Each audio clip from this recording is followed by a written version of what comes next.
नमस्कार। Subject code ME308 machine design में हम यूनिट 1 पे चल रहे थे। पिछले 3 लेक्चर्स में हमने general consideration in machine design, general procedure of machine design तथा फैक्टर ऑफ सेफ्टी, इसका हमने डिटेल अध्ययन किया था। आज हम पढ़ेंगे फटीग एंड एंड्योरेंस लिमिट। पहले करें फटीग क्या है। मान लीजिए किसी कंपोनेंट पर रिवर्स साइक्लिक स्ट्रेस काम कर रही है। एक उदाहरण लेते हैं। ये जो मशीन कंपोनेंट है, उस पर मान लीजिए यहाँ पे एक बार तो यहाँ से फोर्स लगे और उसके बाद यहाँ से फोर्स लगे, तो ये वाला बल इस कंपोनेंट को ऐसे बेंड करेगा और ये वाला बल नीचे वाला इसको ऐसे बेंड करेगा। तो इसकी एक सरफेस ये मान लीजिए है, तो इस पर यहाँ पे कंप्रेसिव फोर्स लग रहा है इस बल के कारण, और इसी सरफेस पे इस बल के कारण टेंसाइल फोर्स लग रहा है। तो यदि रिवर्स साइक्लिक स्ट्रेस काम करती है तो मटेरियल फटीग के अंदर फेल होगा। इसको और अच्छी तरह समझते हैं।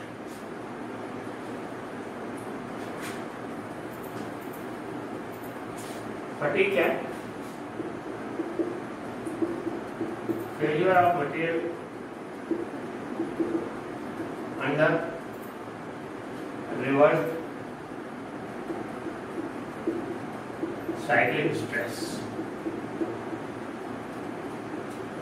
अब किसी कंपोनेंट पर आपको होता है, जैसे ये कोई कंपोनेंट है, उस पर एक बार बल यहां से लगे, उसका यहां से लगे, तो ऐसा कैसे होता है इसको समझते हैं।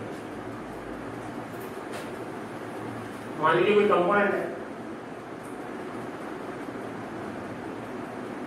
मान लीजिए शाफ्ट है, तो ये अपने एक्सिस पर रोटेट हो रही है, ये शाफ्ट की एक्सिस है, और उस पर केवल एक बल काम कर रहा है, वो ये F।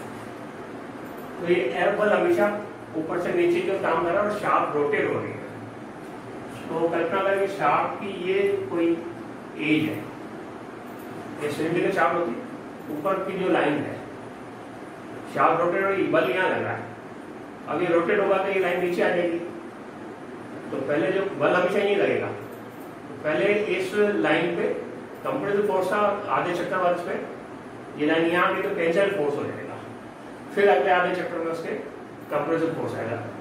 इसके परिणाम स्वरूप शाफ्ट के अंदर रिवर्स साइक्लिक स्ट्रेस काम करेगी। जब किसी कंपोनेंट पर रिवर्स साइक्लिक स्ट्रेस काम करती है तो वो कंपोनेंट कई बार इलास्टिक लिमिट में भी बहुत कम स्ट्रेस होने पर टूट जाता है, तो इसको कहते हैं फटीग।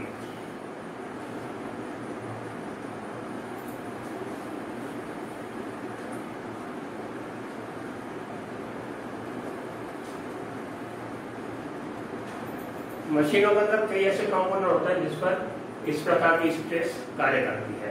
उनकी डिजाइन करते समय हमको ध्यान रखना होगा। तो उनके लिए क्रिटिकल स्ट्रेस जो हम लेंगे वो सावधानी से लेनी होगी। एक स्ट्रेस स्ट्रेन डायग्राम समझते हैं कि आपने SM में पढ़ा हुआ है, स्ट्रेस और स्ट्रेन, ये दो भी स्ट्रेस और ये स्ट्रेन। ये डायग्राम इस पर ऐसे लगता है। ये पॉइंट जो है वो यील्ड पॉइंट है और ये लिमिट जो है इलास्टिक लिमिट है। कंपोनेंट इलास्टिक लिमिट तक परमानेंट डिफरेंस उसका नहीं होता है। तो स्ट्रेस जब वर्किंग स्ट्रेस हम यहाँ पे रखते हैं, यहाँ से 0 के बीच में वर्किंग स्ट्रेस रखते हैं, तो जिन कंपोनेंट पर रिवर्स साइक्लिक स्ट्रेस काम कर रही है वो कंपोनेंट बहुत कम स्ट्रेस पे टूट जाता है। मान लीजिए यहाँ स्ट्रेस रखिए तो भी वो कंपोनेंट टूट रहा है, तो उसकी स्ट्रेस कहाँ रखे, वर्किंग स्ट्रेस कहाँ रखे, वो हम समझते हैं एंड्योरेंस लिमिट में। तो एंड्योरेंस लिमिट में क्या होता है, किसी कंपोनेंट पर रिवर्स साइक्लिक स्ट्रेस लगने के कारण वो बहुत कम स्ट्रेस में टूट जाता है। तो उसके लिए हम एंड्रस लिमिट ज्ञात करते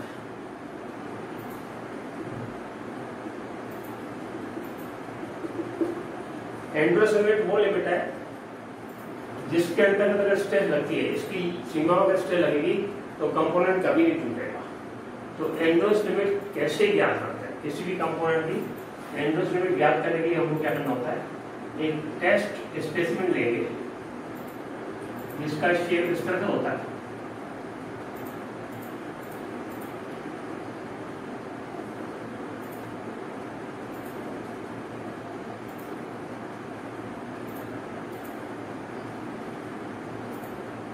यहाँ जो डायमीटर होगा वो होगा 7.657 mm, इसका व्यास है। और ये जो रेडियस है ये होगी 251 mm और ये टोटल लेंथ होगी 875 mm। इस स्टैंडर्ड साइज का मिरर पॉलिश्ड कंपोनेंट लेंगे जिस भी पदार्थ की एंड्रस लिमिट ज्ञात करनी है। मान लीजिए माइल्ड स्टील की एंड्रस लिमिट ज्ञात करनी, तो माइल्ड स्टील का इस डायमेंशन का स्टैंडर्ड टेस्ट स्पेसिमेन लेंगे। ये कहलाएगा टेस्ट स्पेसिमेन। इस टेस्ट स्पेसिमेन को फटीग टेस्टिंग मशीन में रोटेट करते हैं और इसके ऊपर रिवर्स साइकिल स्ट्रेस लगाते हैं। रिवर्स साइकिल स्ट्रेस कैसे लगाएं? बहुत आसान है, ऊपर से कहीं से फोर्स लगा दो और ये रोटेट तो हो ही रहा है, तो अपने आप ही स्ट्रेस रिवर्स साइकिल स्ट्रेस हो जाएगी। वो स्ट्रेस लगाने के बाद पहले ज्यादा स्ट्रेस लगाता है और कंपोनेंट टूटता है। कंपोनेंट टूटने कितने चक्कर घूमने का टूटा उसको हम रिकॉर्ड कर देते हैं। फिर स्ट्रेस को थोड़ा सा और कम कर देते हैं और फिर देखते हैं कि कितने रिवोल्यूशन घूमने के बाद कंपोनेंट टूटा। इस तरह ये रिकॉर्डिंग करते जाते हैं। मान लीजिए पहले हमने स्ट्रेस ज्यादा रखी तो कंपोनेंट इतने साइकिल पर टूटा। यहाँ तो भी स्ट्रेस तो ये आएगा नंबर ऑफ साइकिल्स। मान लीजिए 10,000, 20,000 या 50,000 चक्कर पर टूटा, वो रिकॉर्ड कर लिया। फिर स्ट्रेस को थोड़ा सा कम करेंगे तो ऑब्वियसली स्ट्रेस कम करेंगे तो साइकिल्स ज्यादा आएंगे। इतने साइकिल पर टूटा, फिर स्ट्रेस को और कम करेंगे तो इतने साइकिल में टूटेगा। ये स्ट्रेस कम करते जाएंगे। लास्ट में क्या होगा, एक ऐसी लिमिट आएगी जब ये कंपोनेंट टूटेगा नहीं। तो इस तरह से डायग्राम बन जाएगा। तो ये जो लिमिट है, ये जो स्ट्रेस है सिग्मा ई, ये कहलाती है एंड्रस लिमिट।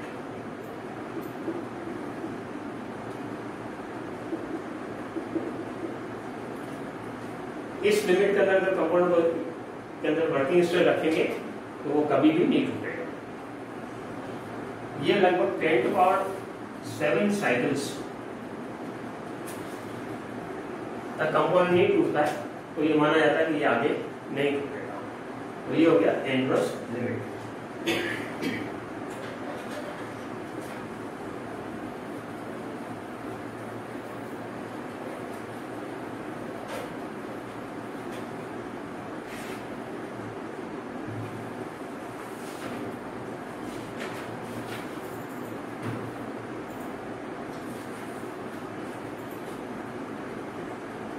अब हम पढ़ेंगे इफेक्ट ऑफ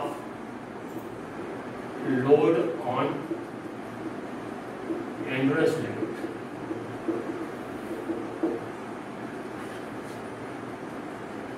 जो टेस्ट स्पेसिमेन था वो एक स्टैंडर्ड साइज का मिरर पॉलिश स्पेसिमेन लेते हैं। अब हमको समझना कि लोड का क्या प्रभाव पड़ता है। जब लोड बढ़ेगा तो एंड्रस लिमिट कम हो जाएगी और लोड कम होगा तो एंड्रस लिमिट ज्यादा हो जाएगी। तो किसी कंपोनेंट में रिवर्स बेंडिंग स्ट्रेस हमेशा काम करे ये आवश्यकता नहीं है। कई बार रिवर्स एक्सियल स्ट्रेस भी काम करती है। वो कैसे? मान लीजिए कोई सिलिंड्रिकल कंपोनेंट है, इस पर यदि ऊपर बल काम कर लग रहा है, ये रोटेट हो रहा है, तो ये हो जाएगा रिवर्स बेंडिंग केस। यदि यही फोर्स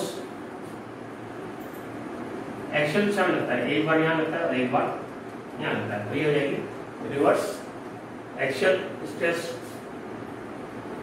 और दूसरे केस में मान लीजिए कोई कंपोनेंट है सिलिंड्रिकल, उसके अंदर न्यू टॉर्क लगाए, फिर न्यू टॉर्क लगाए, एक बार ऐसे और एक बार ऐसे, तो ये होगी रिवर्स टॉर्शनल स्ट्रेस। तो उस केस में एंड्रोस लिमिट पे क्या प्रभाव पड़ेगा? ये एक फैक्टर से हम इसको मल्टीप्लाई करते हैं, माना के भी क्या है, factor for reverse bending stress. यदि किसी कंपोनेंट पर प्योर बेंडिंग स्ट्रेस काम कर रही है तो फैक्टर के भी ये हो जाएगा 1, सिग्मा ई एंड्रोस लिमिट हो जाएगी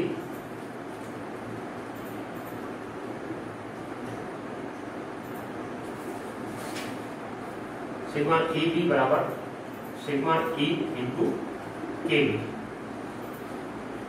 अगर हम बेंडिंग में एंड्रोस लिमिट निकालना चाहते हैं तो सिग्मा ई बी लिखेंगे, वो बड़ा हो जाएगा सिग्मा ई इंटू के बी, और के बी का मान 1 हो जाएगा तो ये सिग्मा ई हो जाएगा। अब मान लीजिए इसमें एक्शियल लोड है तो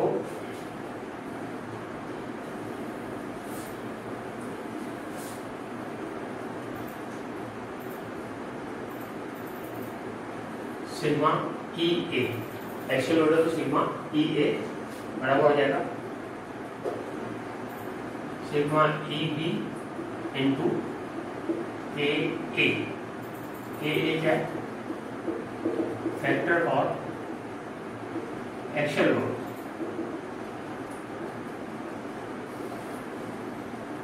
तो सिग्मा ई बी की जगह हो जाएगा सिग्मा ई इंटू के बी इंटू के ए।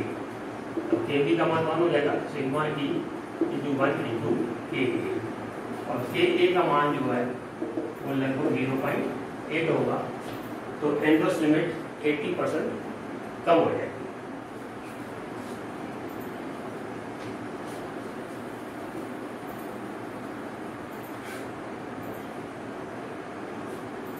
अब हम पढ़ेंगे effect of surface finish on Andros limit.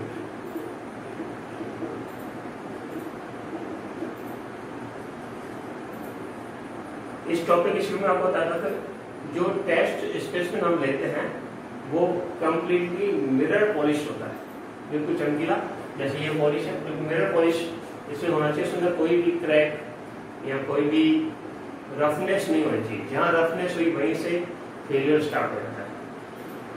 तो यदि किसी कंपोनेंट की सरफेस फिनिश मिरर पॉलिश है तो अच्छा है, अगर मिरर पॉलिश से कम पॉलिश है तो उसकी एंड्रोस लिमिट और कम हो जाएगी। और कितनी कम होगी उसके लिए हमको के सरफेस से मल्टीप्लाई करना, के सबसे बराबर सरफेस फिनिश फैक्टर। तो कंपोनेंट की एंड्रोस लिमिट हो जाएगी बराबर सिग्मा ई बी इंटू के सरफेस। तो यदि मिरर पॉलिश नहीं है तो कितनी रफनेस है उसके हिसाब से ये सरफेस फिनिश फैक्टर से हम मल्टीप्लाई करेंगे। ये भी लगभग 0.8 या 0.75 होता है, 80% या 75% ही उसकी एंड्रोस लिमिट रहेगी। एक और फैक्टर है जिस पर एंड्रोस लिमिट का असर होता है,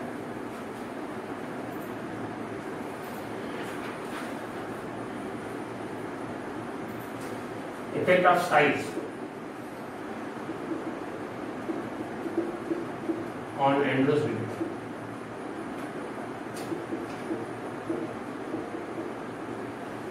जो टेस्ट स्पेसिमेन हमने मशीन टेस्ट किया उसका डायमीटर लगभग 7 mm है। वास्तविक कंपोनेंट की साइज इससे ज्यादा ही होती है। जितनी साइज ज्यादा हो जाएगी किसी कंपोनेंट की तो उसके अंदर संभावित डिफेक्ट्स या कमियां ज्यादा होगी, उसलिए कमियों के कारण इसकी एंडोस लिमिट और कम हो जाएगी। तो के साइज जो है वो कहता है साइज एंगल। तो एंडोस लिमिट हो जाएगी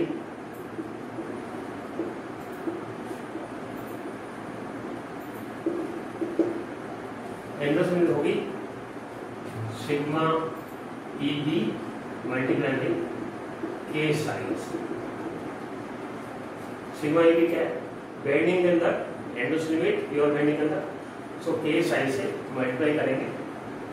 के साइज का मान 1 से कम होगा तो उसकी एंडोस लिमिट और कम हो जाएगी। ये अलग करके 3 कंपोनेंट है जिस पर 3 फैक्टर्स है जिस पर एंडोस लिमिट का प्रभाव पड़ता है।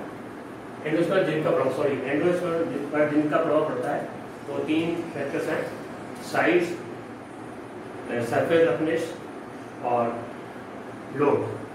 तीनों का प्रभाव हमने पढ़ लिया। ये टॉपिक खत्म हो गया।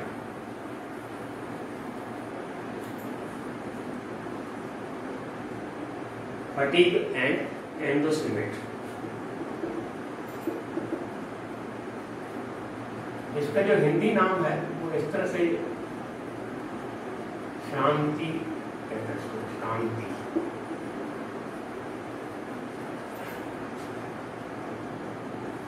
यहाँ मैं आपको स्पष्ट करना चाहूँगा, फटीग जो है वो ह्यूमन के लिए भी यूज होता है। अगर इंडस्ट्री नहीं आपने पढ़ा हो तो उसमें फटीग अलाउंस देता है। तो एक आदमी यदि किसी इंडस्ट्री में लगातार सेम काम कर रहा है तो वो समान काम करते करते थक जाता है, उसके लिए फटीग अलाउंस होता है। वो फटीग होता है लगातार एक ही प्रकार का काम करने का। तो कई किताबों में फटीग जो है ना उसका हिंदी जो ट्रांसलेशन किया वो थकान से किया है। वो थकान जो है फटीग वो होता है जो हमारी बॉडी के अंदर उत्पन्न होता है।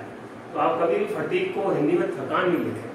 मटेरियल थकता नहीं है, मटेरियल पर स्ट्रेस काम करती है, तो वो थकान से रिलेटेड नहीं। ये आप समझिए, और कई किताबों में थकान भी लिखा हुआ हिंदी की किताबों में, वो गलत है। थकान शब्द नहीं है, पर यहाँ तो फटीग डायरेक्ट लिखें, या इसका हिंदी है शांति।